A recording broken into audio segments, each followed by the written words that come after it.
Hey, party people, how's it going? All right, everybody. You are live on Shally's Alley, the first Shally's Alley of June, the year 2025.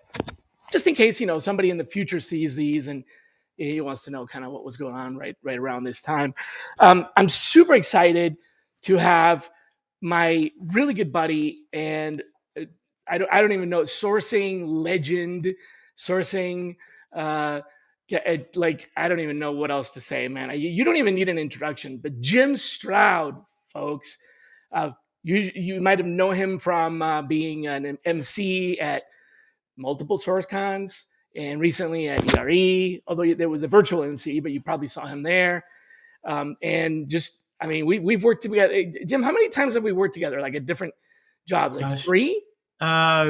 Google, Microsoft, one other place I don't remember. Yeah. That's what happens when you're as old as we are. Yeah, we're getting up there. Don't do drugs, kids.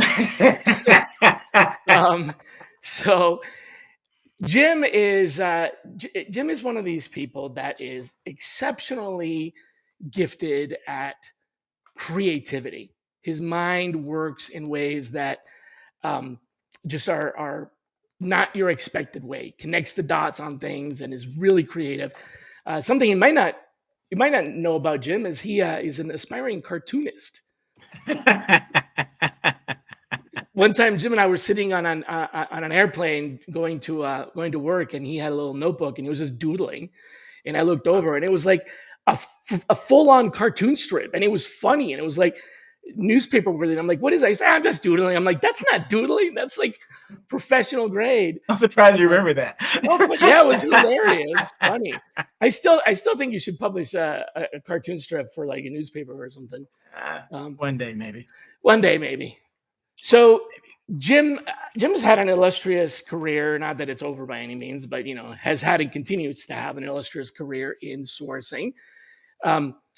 Started out almost when I did, a little bit after I did, and has been a disruptor. I think you might have called yourself a digital anthropologist. Searchologist. Yeah, searchologist. That's what Yeah. Definitely a futurist, someone that is good at decoding trends, seeing the patterns. And in that way, we are a lot in common, being able to identify these big patterns. But he's extremely creative on the other side, the kind of the left brain, I guess, because right brain is logic, left brain is, I think, something like that. In the opposite of me. So we've worked together many times and collaborated in some really significant ways. So I'm really, really just thrilled to be able to sit down and kind of share this with him. I wish we would have been able to do it earlier, but things were preventing Jim from being able to appear, and now he's freelancing, right? Yay! Yeah. So it's done for hire. That's right. So we worked at for hire. That's right. We worked at Microsoft, we were at Google, and some third place I can't remember. And many other times collaborated on ERE and everything else. Total game changer. I have a question for you, though. There's a few things I wanted to kind of pick your brain about. Sure. And because you're just as real as me, and we can have like a real talk conversation here. Oh, yeah. With AI taking over job descriptions and basically half of LinkedIn, or maybe more of it, sounding a lot like it was written by ChatGPT. How long do you think it's going to be before recruiters start completely outsourcing interviews entirely to their chatbots? And what's the over and under on them doing better than hiring managers? I think the more it's kind of a weird situation we're in, because AI definitely make things easier, makes you more efficient, help you scale yourself and your processes. So it's like you can't get away from it. But at the same time, the more you integrate technology, you sort of lose a little bit less of yourself. Yeah. And it sort of reminds me of something I noticed a while ago. If you're looking for a template, say for example, for a software engineer job, whatever, right? Mm-hmm. You can take some language out of the template, one or two sentences, copy and paste it into Google, and you will see all these different jobs with the same description, because they're all using the same template. And it's sort of like AI in a sense, because if you don't put your own kind of special sauce on it, something unique about you as a recruiter or about you as your company, then what's really the carrot to attract somebody to your job? They're thinking, okay, I can do the same thing over here that I'm doing over. I can do the same thing over there that I'm doing over here. So why move? Right. You know? It's identical. It's the same job. Yeah. Yeah.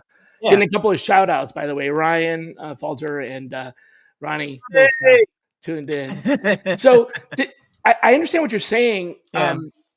But like to break it down, it's the large language models, these large language models that are used for this, they're absorbing large content, uh, massive amounts of information. That's kind of what makes them a large language model.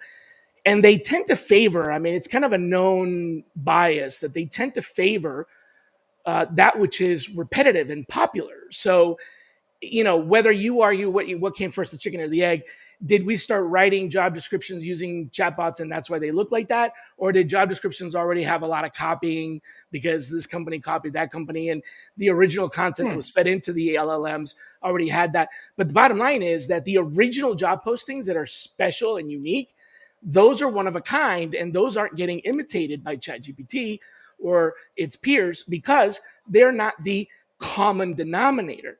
So essentially, the problem with these chatbots and this content is that it is looking for what is most popular and most common. And that, sure, yeah, it might work, but it also blandifies everything. So you're right. But when it comes to interviews, there are some standard questions. So maybe not for job postings, but for interviews, um, aren't there something? I mean, when you and I were doing the grind and screening candidates, we had 12 questions that we always asked, right? I Yeah. mean, couldn't that part of it at least be automated, or should it not be automated, and why not? I would say, well, all right, it's a type-road answer. So maybe yes, in the terms of pre-screening candidates, Hmm. but when you're an Right? actual interview, No. I would say no, because there's so many intangibles that you won't be able to pick up, right? If I'm talking to someone that say, so how do you feel about doing this type of work? And they may go, oh, I love it. But it may go, mm, it's okay. And you can sort of feel out, okay, are they really hungry for this opportunity or they just hungry for a job? Because A I paycheck. understand Right. both Right. mentalities, because Yeah. sometimes somebody can say, can think in their head, I'm gonna tell you what I think you want to hear so I can get this job and pay my bills. And the AI is Versus- going to approve it and move it forward. Right. Exactly, exactly. Right. Different nuances. And then you can ask someone, so how do you feel about Python? Are you really strong in it? And you sort of look at their reactions and see if they are really enthusiastic about Get something or if they into really it. know Right. something. Right. Yeah, Or they're like, yeah, I'm good at it. yeah. These Yeah. kind of reactions can lead you down a rabbit hole sometimes. Right. Because you pick your spidey sense picks up that I need to they're dig in a not little really bit as on strong as this. they Right. I think need to they. push that button a little bit more. Yeah, like I don't Right. think they're really. Yeah, and you can't really get that with AI. I don't believe. So you have Not to go right to. now. No, I think there's going to be a lot of reckoning when it comes to the collapse of if you Google collapse of generative AI, you'll see a lot of scientists talking about the inevitable collapse of these models. And what'll happen in my futuristic prediction, I'll love to see or hear your futuristic prediction. I think what'll happen is that collapse is actually going to allow us to go to the next level. I think we're sort of stuck right now. And you can see that in the fact that ChatGPT, for example, has been promising 5.0 for a couple of years now, and then the best they could do is 4.5, and now they're not even telling us that there's even going to be a 5.0, or they're like promising that it will be, but it keeps getting delayed because I think we've just sort of reached the limit of what LLMs can do, and we need to break out of this mold of like recycling content or just using other people's content as new content. It's like the recursive analysis. You put the data in, analyze it. You put new data in, analyze it. Eventually, the data that you put in is the data you're analyzing, and it's the same data that you made you fabricated Mm-hmm. because you needed to fill something in. So I think what's going to happen is that the way that they work so generically is going to collapse, but new, very specialized ones are going to come up, like the one that you were talking about where it's like they're generating like movies, Oh right? yeah, Via by Google. Via Yeah, and so it's like creating something visually new. It's not taking existing video content and merging it into a generic video and republishing it. It's actually creating something new. And there'll be other specializations. And I think that's where, so for interviewing, it might help us with coming up with the questions and creating an interview plan and assigning the questions to different people based on their specialty. Like you can say, here's my team, who should ask which question. And you have a plan. It helps with the plan, but the actual interview should still have that human interaction, I think. Oh, definitely, Yeah. definitely. There's no way around it. And I think I read that same research you did about LLMs imploding. Sort of imploding. Yeah. Yeah, on the Yeah. same data. Yeah, it just enforces in my mind how you need to have a human being in the loop, a human in the loop at all times. Like one example I always give when I try to push the human in the loop thing is that AI is heavily integrated into air traffic control. It's heavily integrated into um, uh, roadside traffic. You know, yet Right. there's still accidents. If you take the human being out of the equations, there may be even more accidents. Um, you got what human beings are solely unpredictable. No Yeah. matter how many things you can sort of plan for, something could happen that's not programmed in because someone didn't think about it at the time they were programming it. You know. Right. There's certain constraints. And so as this general intelligence continues to grow, um, and starts to understand more and more of the context, it's still going to have gaps because there's still going to be things that it didn't see. Oh, Um, and you know yeah. what? In addition to the things that it didn't see, there's also the danger of us not knowing what's it doing. I mean, Oh, yeah. what Anthropic CEO said basically in so many words, and somebody look this up because I don't know if I'm saying it just like he did. It's like the CEO did, but they don't know how AI comes up with the answers that it does.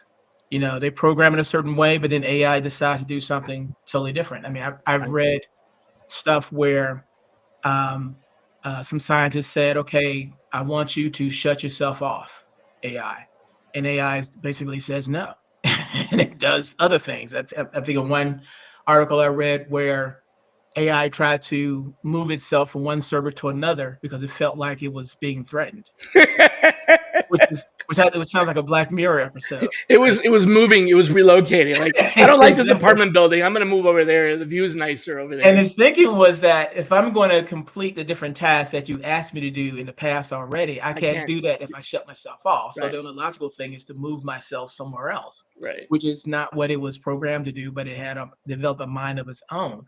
And this is really weird, you And we know? can't think about all the things that it's going to think about because that's the whole Exactly. point. So we can't Exactly. project what it's going to do. Yeah.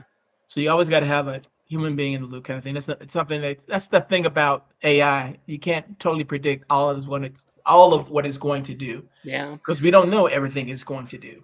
We But you know know what we what, like, really program it to do, skeeves me out, like really, but really just gets my goat. If you want to piss me off, mm, is when people say that it's going to replace us and take our job and stuff like that. mm, Like, it doesn't.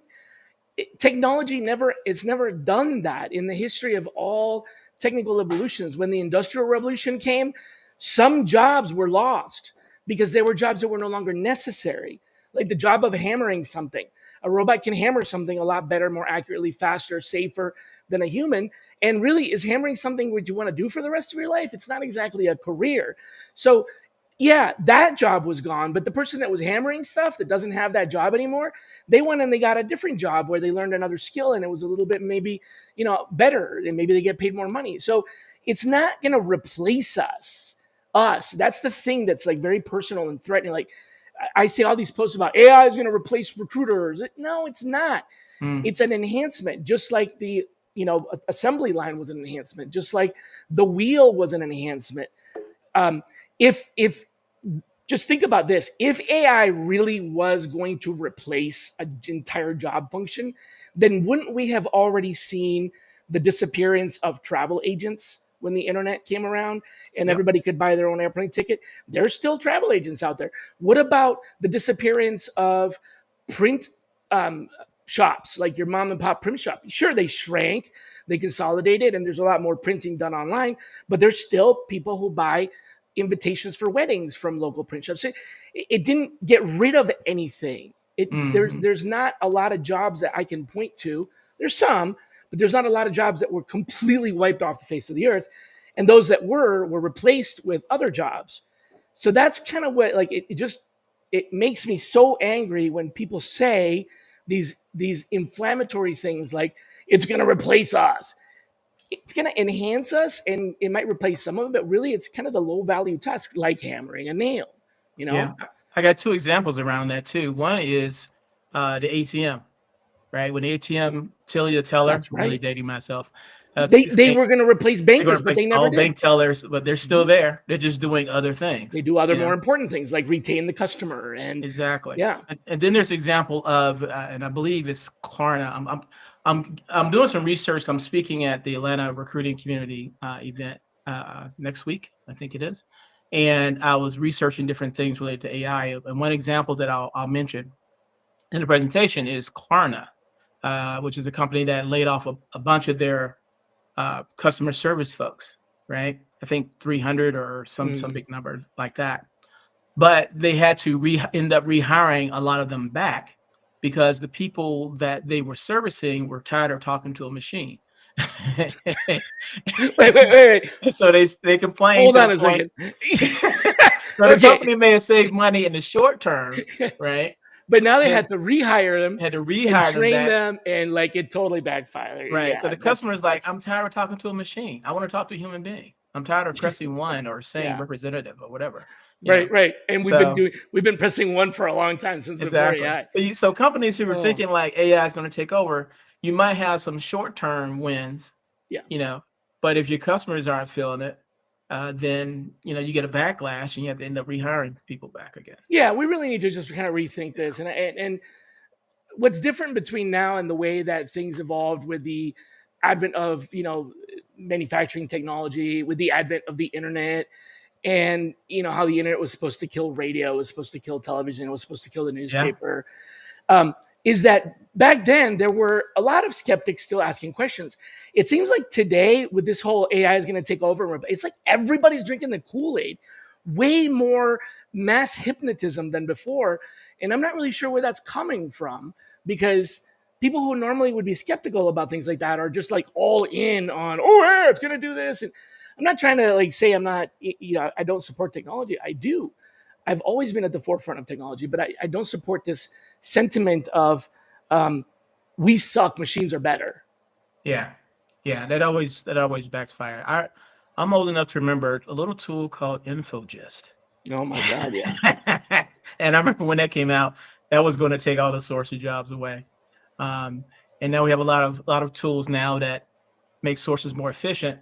Yep. Um, I still don't think it's gonna remove all sourcers No, it's just whatsoever. elevated the job to having to Yeah, think a little bit deeper. but this Um, is this is there's something to it. I think that, and I like you, I'm a big proponent of technology. But there's a couple of things. Well, there's one thing in particular I always think about with with these various tools. No matter how awesome your tool is, whether it's I don't know, Hire Easy, for example, or Seek Out, or some other great tool. Those are just mhm. great tools that pop up in my head, Pen and others. No matter how great the tool is in finding information, it only finds information that's available online, public information.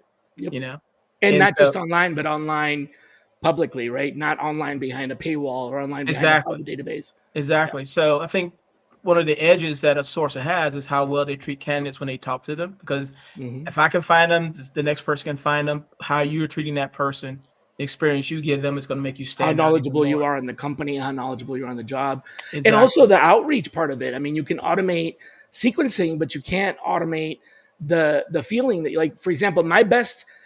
You and I did a lot of thinking about outreach back in the day when it was Yeah. not automated, and we created these models where we had, remember, the spreadsheets with multiple columns like group Hmm. one, group two, and facts that we would be able to use in the merge so that we would personalize it.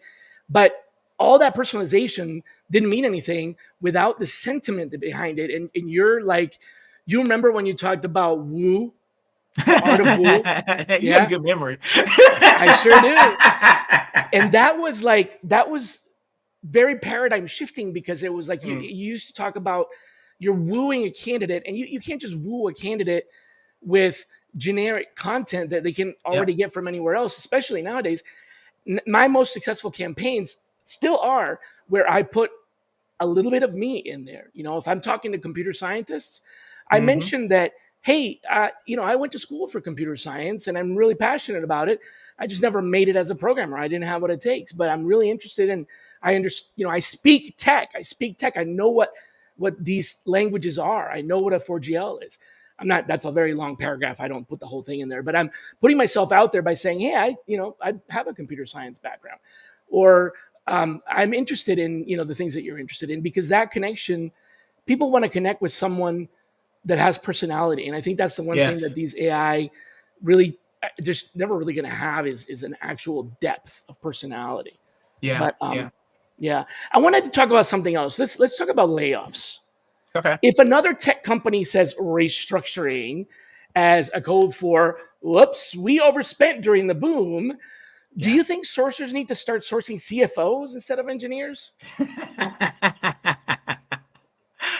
Possibly, possibly. I mean, what's up Um, with that? I It's was, like, you know what? I was thinking about this earlier because I know a lot of our friends, recruiters and sources are looking for opportunities right now.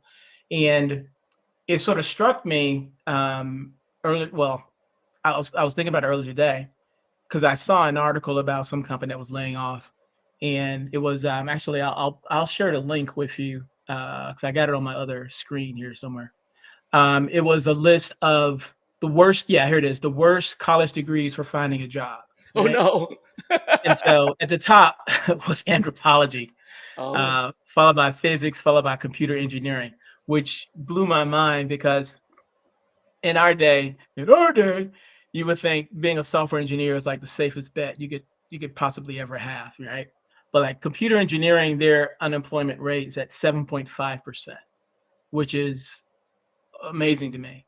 But AI has definitely hit that. But what made me think about what I'm about to say is that I looked at, okay, these are the worst jobs. So what are the jobs that are growing in these days and time, right?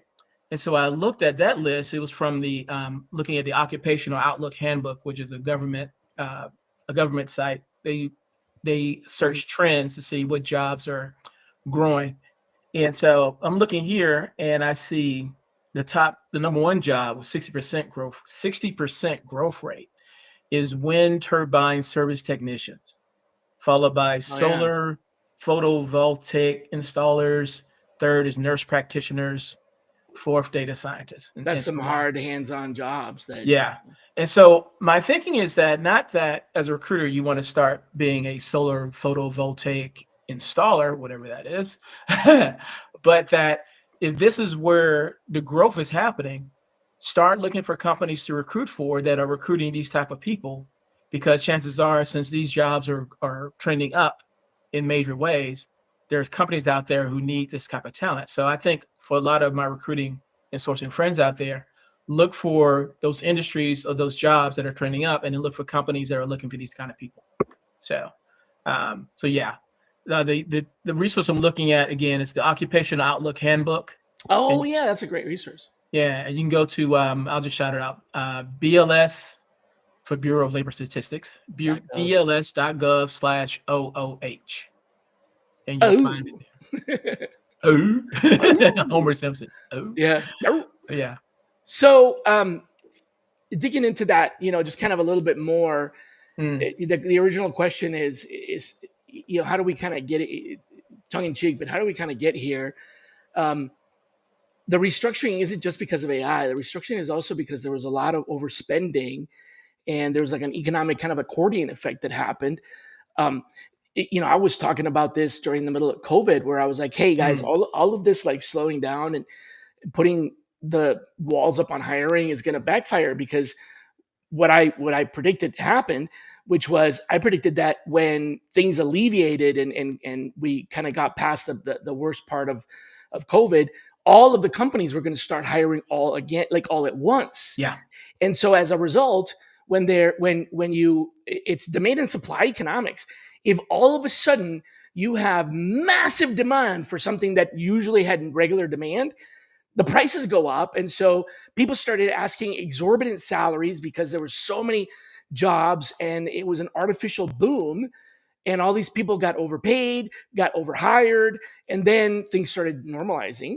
And now those people are getting laid off. So I don't know how much of this 7% unemployment in engineering specifically is related to that Mm. versus AI. But I do know that there was some hiring that I had visibility into, which I would call hedge hiring, and that is where they were hiring people for two reasons that were not related to the labor needed. One reason was we want to hire these people so the competitors can't get them, Yeah, that's and big in they would. Silicon Valley. Yep, and they were literally putting them out to pasture. They were giving them Yeah. kind of easy jobs. That might have impacted the unemployment rate now because those people don't have jobs anymore because they never really were needed in the first place.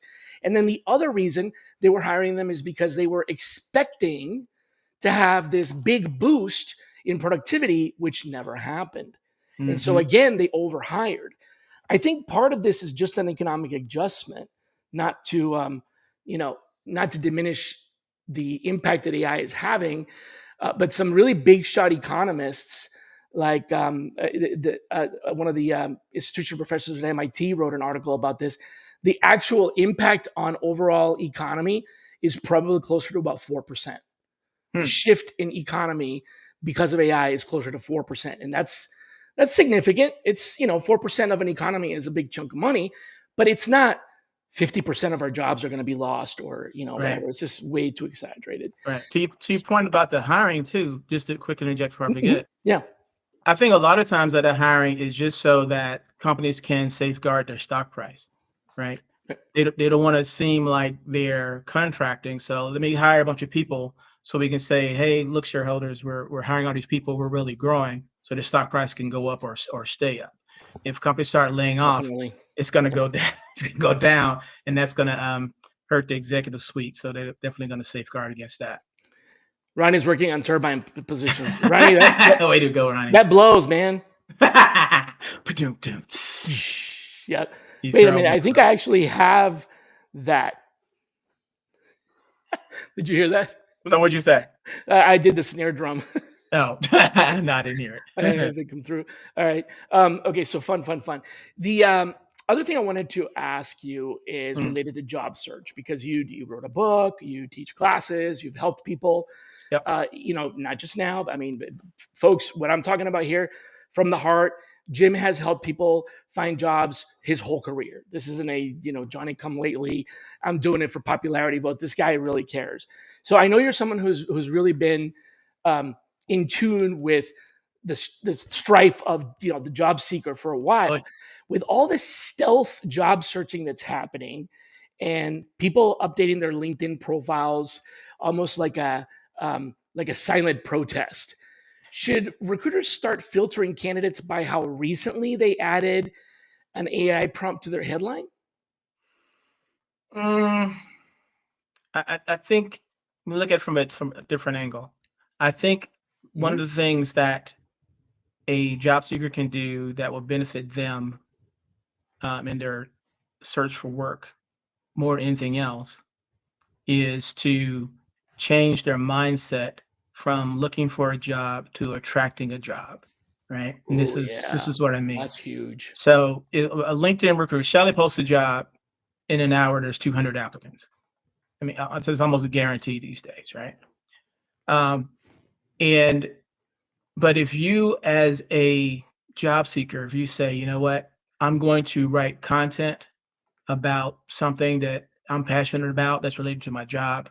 I'm going to speak on different podcasts. I'm going to speak at a local meetup. I'm going to write an ebook and give it away.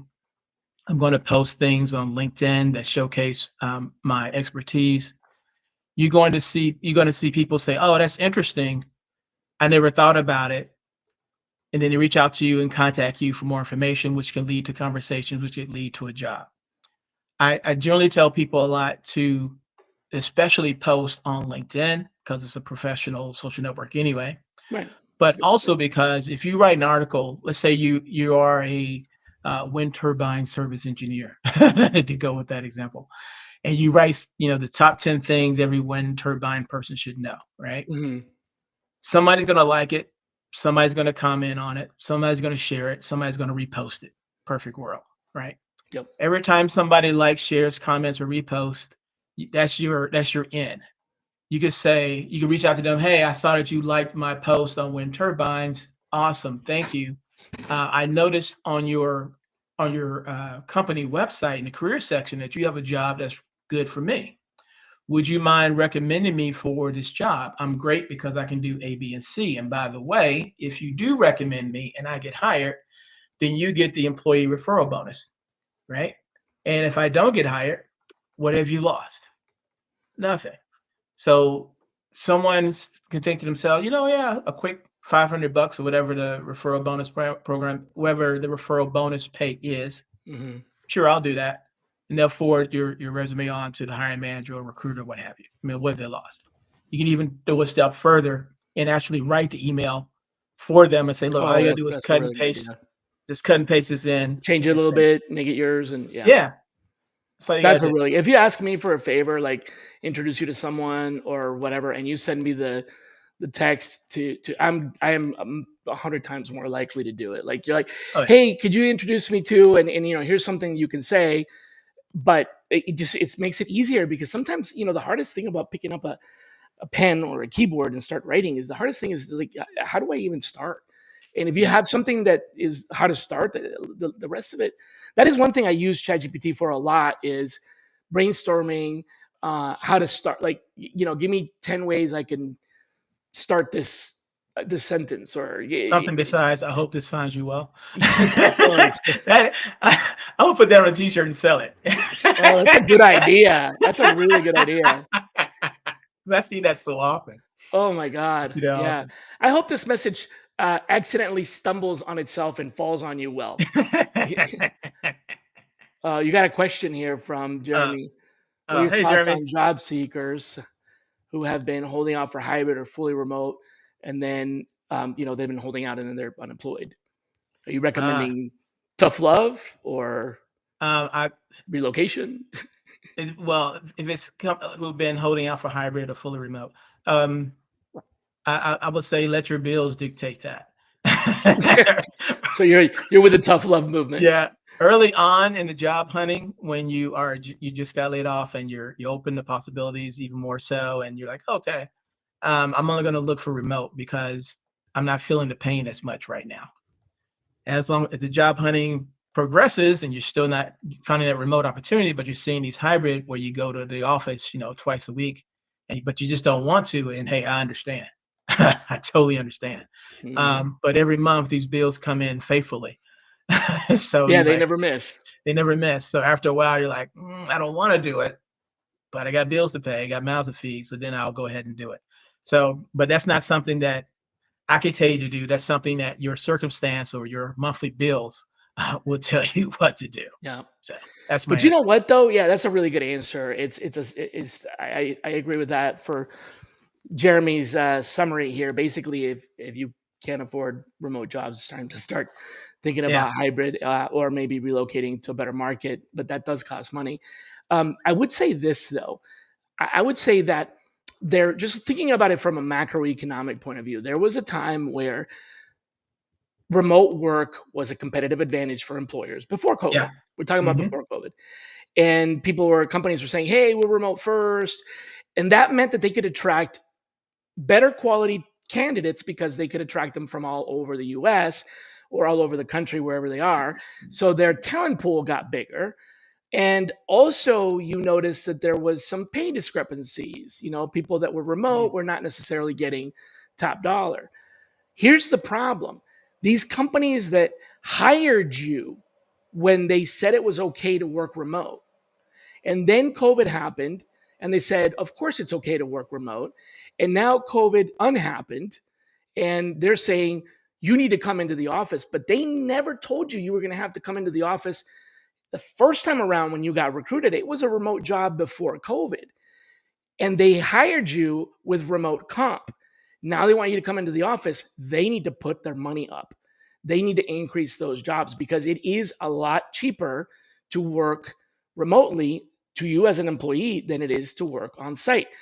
Talking about tolls, wear and tear on your car. Sure. Even if you take the bus pass, I mean, there's an expense to it. There's clothing, there's laundry, there's food, there's so many things that cost money. So if you're going to tell me, I paid you, $100 when the job was remote, and I don't need you to come into the office, and it's a mandate, even though I hired you remote, you need to increase my comp.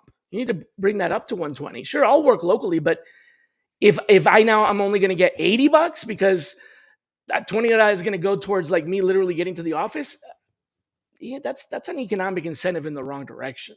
That Just saying. tracks too, because I've seen surveys where people say, "I'll take a pay cut if I can work remote." Yeah. That's not hard to find. A quick search, you see that. I Nope. think part of the reason why there's such a big push to pull to bring people back to the office, I honestly think, is because companies have signed these leases and they're Yeah. like, okay, we have to pay for this space no matter what because we signed this 4 or 5 year lease or whatever. Somebody needs to be here for paying this kind of money. I think that's it. But I also think beyond that, I think it also some companies want to have people in the office because that sparks innovation, collaboration, and all these other feel good team building things. That's great. But yeah, to your point, if they hired you remote and they switched it up on you, and now you have to come into the office, then yeah, our we gotta pay for skinny jeans. Got to pay for skinny jeans. There's still got to be an incentive, man. Yeah, because you wear your pajamas to work most of the time. Now you got to put on clothes and maybe your size changed a little bit or You whatever. know what? If companies need to change the incentive for working into the office, that'll bring Yeah, people in. So, for example, um, if they had a nursery or a babysitter service in the office, oh my gosh. as long as it's not too far a drive, because Yeah, no, most if I'm in the building, like if I'm a new parent and I can bring my kid and I can just drop my kid off on the third floor and then go to work on the sixth floor, yeah, I would man. definitely. I mean, that would be very Cafeteria, attractive. food. I mean, if I don't have to pay for my own lunch now, Yeah. because if you're working remotely, you've been buying groceries, not necessarily going out to restaurants. Now you're in the office, a lot more restaurants, a lot more cafeteria, or you can Yep. pack your lunch. But stuff like that, you gotta add that back into the equation. And so I think that's part of why there's some resistance to it. But anyway, I don't think we're going to solve that problem today. Fun to talk about. I do want to talk about another thing though. Okay. Be honest with me. Mm. If talent sourcing had a Hunger Games style reboot, and every recruiter had to survive by only their wits of Boolean, no Mm, tools, no seek out, no nothing, just the wits of their own Boolean, mm. and they needed to use a modem to dial up to the internet. Oh. Who's gonna win and who's gonna rage quit by lunchtime? The people who are going to win are the ones who are old school because they're used to doing it anyway, and they Yeah, have a history of doing it. A lot of the new school ones will fall by the wayside because they equate sourcing with LinkedIn only. yeah. And if Anthony LinkedIn went Pinkerton. away, they would be a lot of them would be totally lost. A lot of them would be Yeah. totally lost. And then Hey, ironically enough, a lot of them um, will forsake their own ATS, I think. mhm. It still boggles my mind that when there's a new rec, They don't a even lot know of the recruiters company. to go straight to LinkedIn and start talking. It, instead of going to the ATS. It's like someone goes to a nightclub, like a guy walked to a nightclub and like three pretty girls swarm him, say, "Hey, how you doing?" He says, "No, I don't want to talk to you, although you've expressed an interest in me. I want to spend the rest of my time in this club talking to 100 other women who don't know who I am, They haven't even noticed me, who don't right? even notice me." It makes no sense. It makes no sense. You got to why not start off with people who've expressed an interest? But a lot of new school sources and recruiters don't do that. A lot of old school, for whatever reason, don't do that, unfortunately. Right, yeah, kinda like, But yeah. the whole pick up the phone and dial, right? Yeah. Yes. Yes. Yes. A lot of people are afraid of the phone. And I So, got some bad news, Jim. Jim, you know this mm, as well as I do. I got some really bad news for everybody. mm, LinkedIn is gonna die. mm, It's gonna go away. mm, Look, it used to be Online Career Center, then it was Monster went away, then it was Career Builder, Career went away. Then it was Indeed. And maybe not went away, but it's changed a lot and it's very different. Um, there's not one of these that has been there forever, and LinkedIn is not going to be that one either.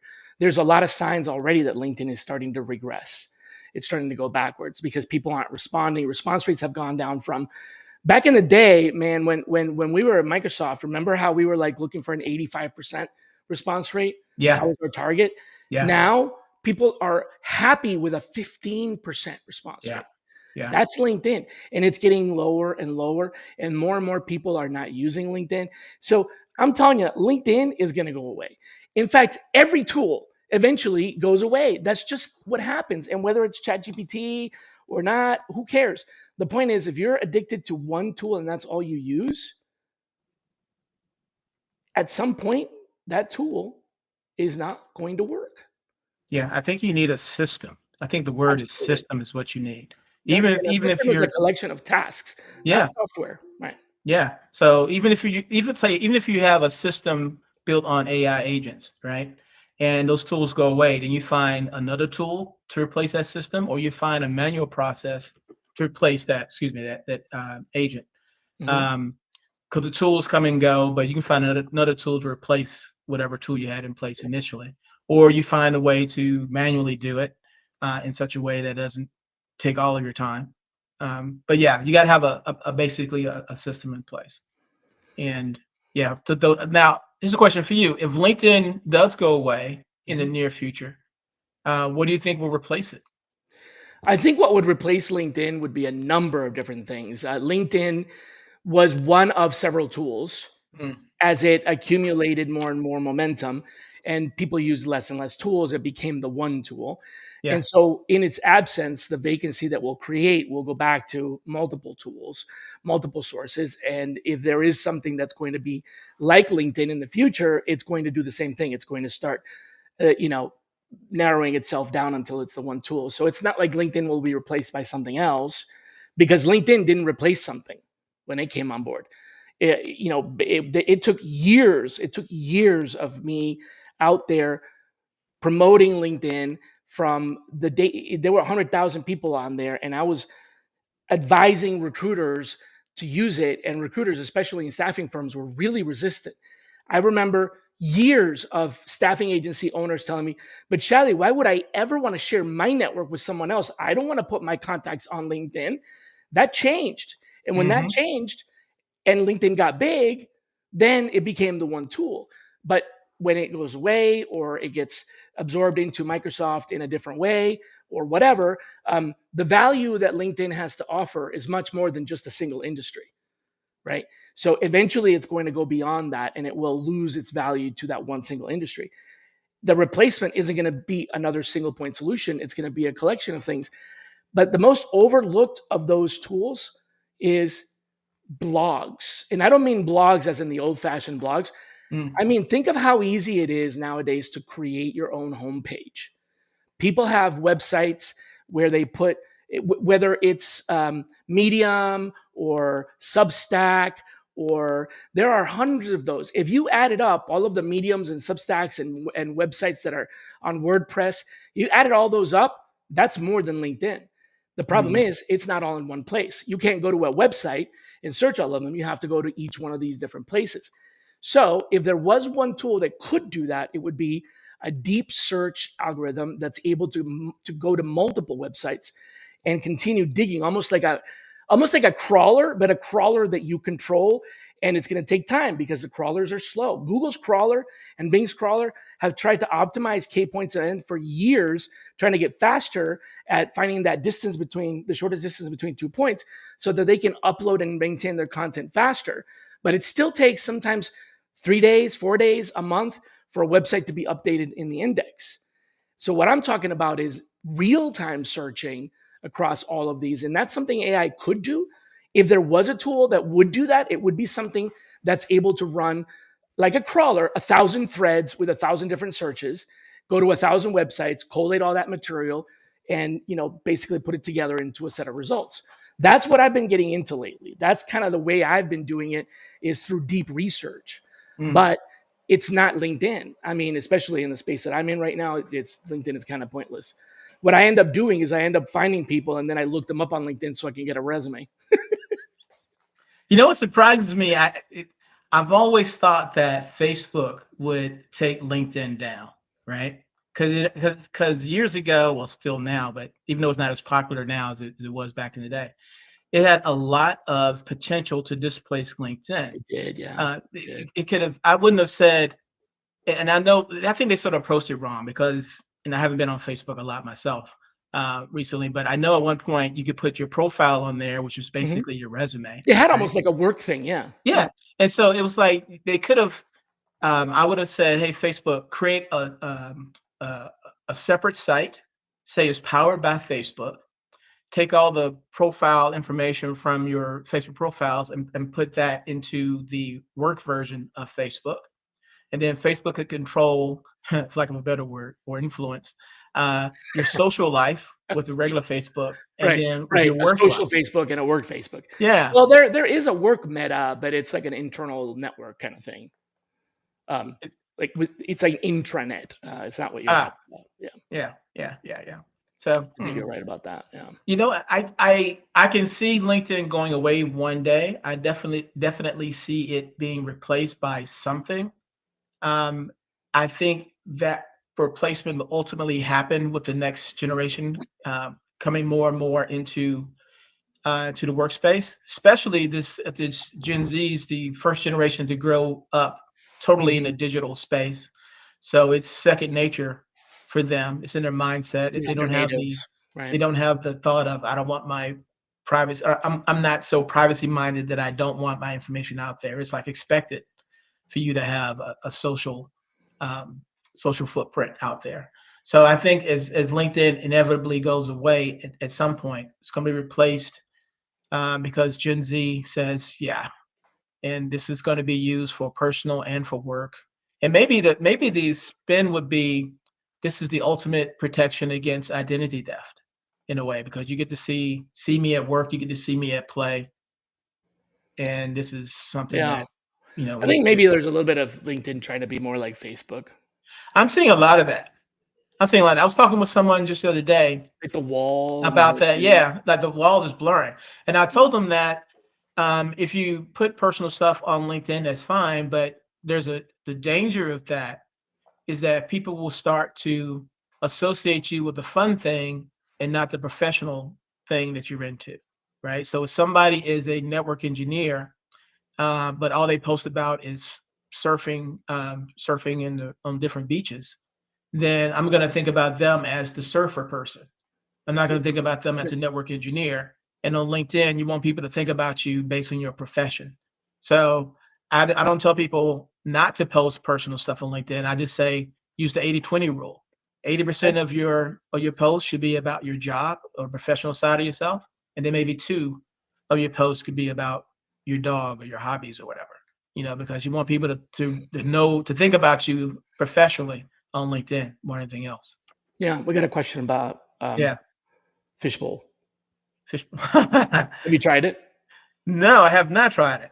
So I'd Uh, say like an invite-only professional networking thing, and it's as Cassie says, it doesn't have a lot of identifiers, but hmm, it's kind of like what you're describing. It's like a work social sort of thing. You invite, you're a consultant, you invite other consultants, and then you like form this little network of consultants inside of the fishbowl. Sort of like I don't even know. It's sort of it's like Facebook and LinkedIn, hmm, but a lighter version of both.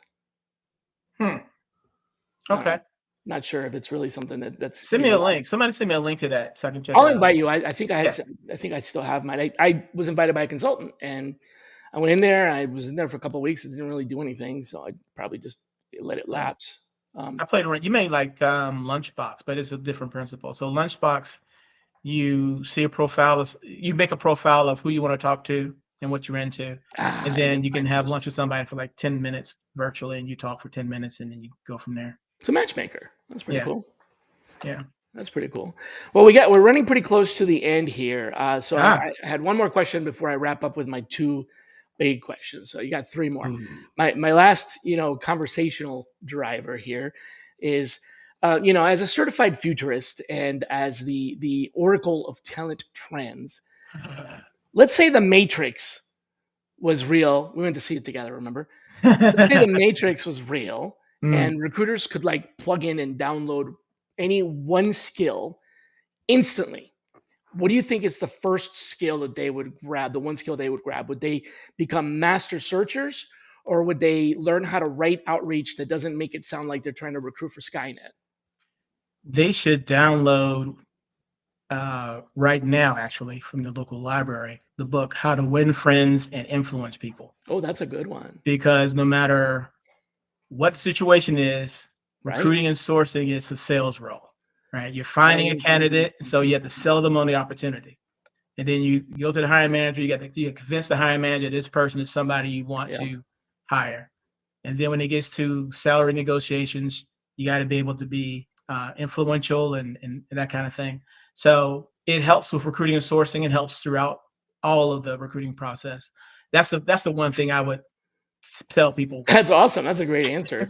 Put I that love in. that. Yeah, it's good because it doesn't matter whether it's AI or not, LinkedIn, doesn't matter where you go, you're still going to have to make friends and influence people.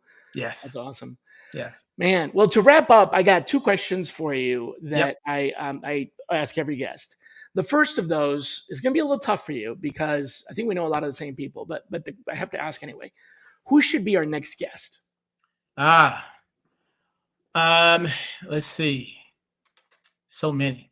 I know. Well, you Um. gave me a couple. And by the way, it could be someone I don't know, and it could be something you don't even know if they're going to accept. I've invited some folks to be guests on the show that I thought would never accept, like major Wall Street Journal bestsellers and stuff like that. So you never know. Yeah. I'll try it.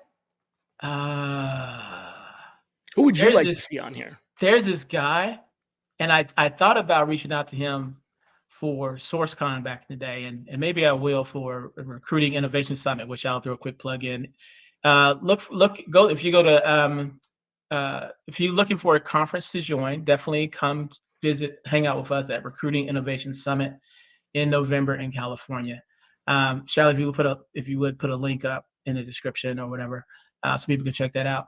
A lot of the things Shally and I have talked about will definitely be discussed there in some capacity, whether on stage or at the bar. That will be discussed.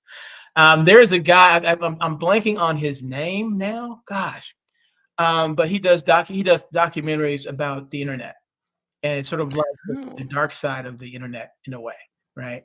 So send me an email. I'll look up his name.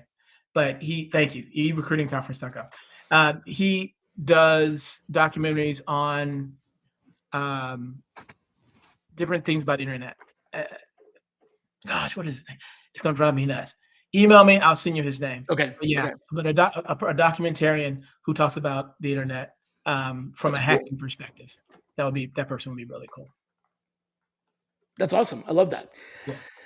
Pretty cool. All right, and so closing out, a lot of folks will watch this as a recording, and Yep. um, a lot of times over the weekend.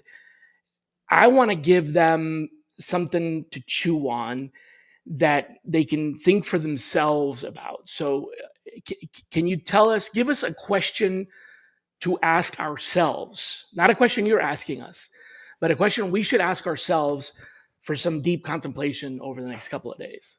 Yeah. Um, what is your personal brand? No? Because your personal brand opens up lots of opportunities. It also keeps a lot of opportunities away from you. If you are known to be a super computer person, that opens up jobs to you. If you're known for having a bad attitude, that keeps a lot of information, a lot of things away from you. Uh, I would spend quality time with myself thinking about my personal brand because it Okay. opens and closes a lot of doors. What is your personal brand? And as a little kind of add on to that, for those of you that might be struggling with what is my personal brand, or how do I figure it out, this is a pretty good way to determine what your personal brand is. Think about what somebody would say about you who hasn't been in touch with you for 5 years. What do they remember 5 years Hmm. later when your name comes up and they go, "Oh yeah!" Like for me, let's say what, Jim and I are in touch a lot more frequently than this, but let's say 5 years went by and somebody said, "Hey, do you know Jim?" I'd be like, "Oh yeah, he's super creative." That's like, that's his brand. He's creative. He's inspiring. So what would someone say about you that hasn't, seen you in a while? What would be that? That's your brand, Oh, and you that's can good. change that. You can shift that, but it's a good way to kind of like detect what your brand might actually be. That's So good. Yeah, because it's important that people know you, but it's also more important how they know you. how Like, they remember you. Yeah. yeah, I got a room painted in my house, and I mentioned it to pal of mine at the gym. He says, "Well, why didn't you tell me? I would have gave you a great deal." I said, I'm "Oh, a painter, right? I didn't even know you painted, Right. because I don't think of you that way." There's a branding moment right there. That's funny. Yeah, That's funny.